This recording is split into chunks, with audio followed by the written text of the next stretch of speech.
আজকে আমি আপনাদের সাথে মাছের ডিম ভাজির একটি মজার রেসিপি শেয়ার করব। দেখা যায় যে অনেক দিন ধরে ফ্রিজে রাখলে মাছের ডিমটা খেতে ভালো লাগে না, সেক্ষেত্রে এভাবে ভাজি করে দেখবেন যে কেমন লাগে খেতে। মাছের ডিম ভাজি করার জন্য আমি মাছের ডিমটাকে প্রথমে একটি পাত্রে পানি দিয়ে তাতে কিছু পরিমাণ লবণ, অল্প পরিমাণে হলুদ দিয়ে আমি ভালোভাবে সেদ্ধ করে একটি পাত্রে পানি ঝরিয়ে তুলে নিয়েছি। দেখতে পাচ্ছেন যে পানি ঝরিয়ে মাছের ডিমগুলো আমি তুলে নিয়েছি। এবার একটি পাত্রে সামান্য পরিমাণে একটু সরিষার তেল দিয়েছি, আপনারা চাইলে সয়াবিন তেলও দিতে পারেন।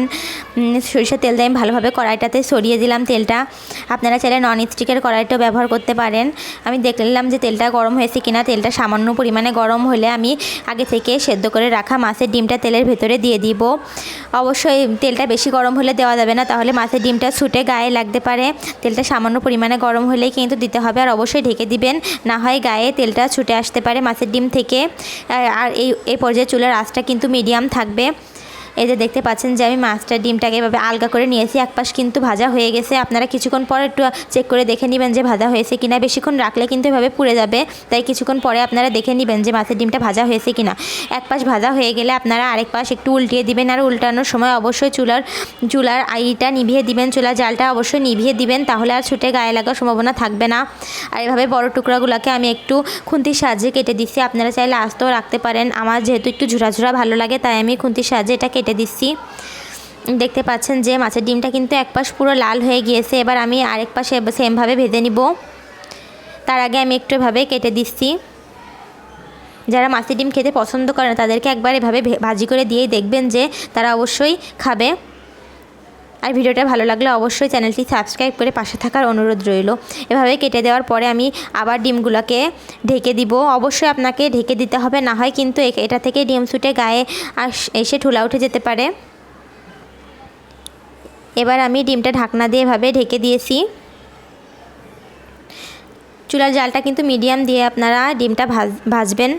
এই যে কিছুক্ষণ পরে আপনারা কিন্তু চেক করে দেখে নেবেন যে ডিমটা হয়ে গেছে কিনা। বেশিক্ষণ রাখলে কিন্তু ডিমটা পুড়ে যাবে। দেখতে পাচ্ছেন যে আমার ডিমটা কিন্তু হয়ে গেছে। এবার আমি খানিকক্ষণ এভাবে নাড়াচাড়া করে ডিমটা আমি আরেকটি পাত্রে তুলে নিব। এই যে কিছুক্ষণ আমি ডিমটা এভাবে নাড়াচাড়া করে পাত্রে তুলে রেখেছি।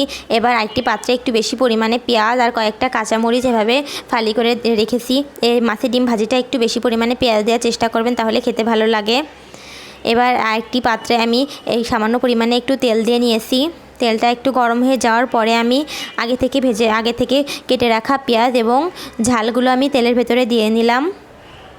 তেলের ভেতরে দিয়ে আমি কিছুক্ষণ এভাবে একটু নাড়াচাড়া করে নিলাম।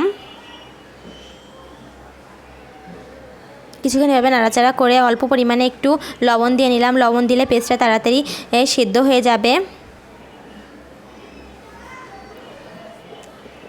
দেখতে পাচ্ছেন যে লবণ দিয়ে আমি পেস্টটাকে ভালোভাবে এভাবে ভাজা করে নিচ্ছি। পেঁয়াজটা যখন এভাবে একটু ভাজা হয়ে যাবে তখন কিন্তু মাছের ডিমটা দিয়ে দিতে হবে। বেরেস্তার মতো একেবারে কড়া করে লাল করে ভাজি করা যাবে না, এভাবে একটু হালকা এরকম থাকবে। এরকম করে ভাজি করে নিয়ে তারপরে আগে থেকে ভেজে রাখা মাছের ডিমটা আমি পেঁয়াজের ভেতরে দিয়ে এভাবে একটু নাড়াচাড়া করে নিচ্ছি। এভাবে খানিকক্ষণ নাড়াচাড়া করে কিন্তু আমি এই ডিমটা তুলে নেব। ডিমটা কিন্তু আমার রেডি হয়ে গেছে। এভাবে একবার ভাজি করে খেয়ে দেখবেন যে কেমন লাগে, আর অবশ্যই আমাকে কমেন্ট করে জানাবেন যে রেসিপিটা কেমন হয়েছে।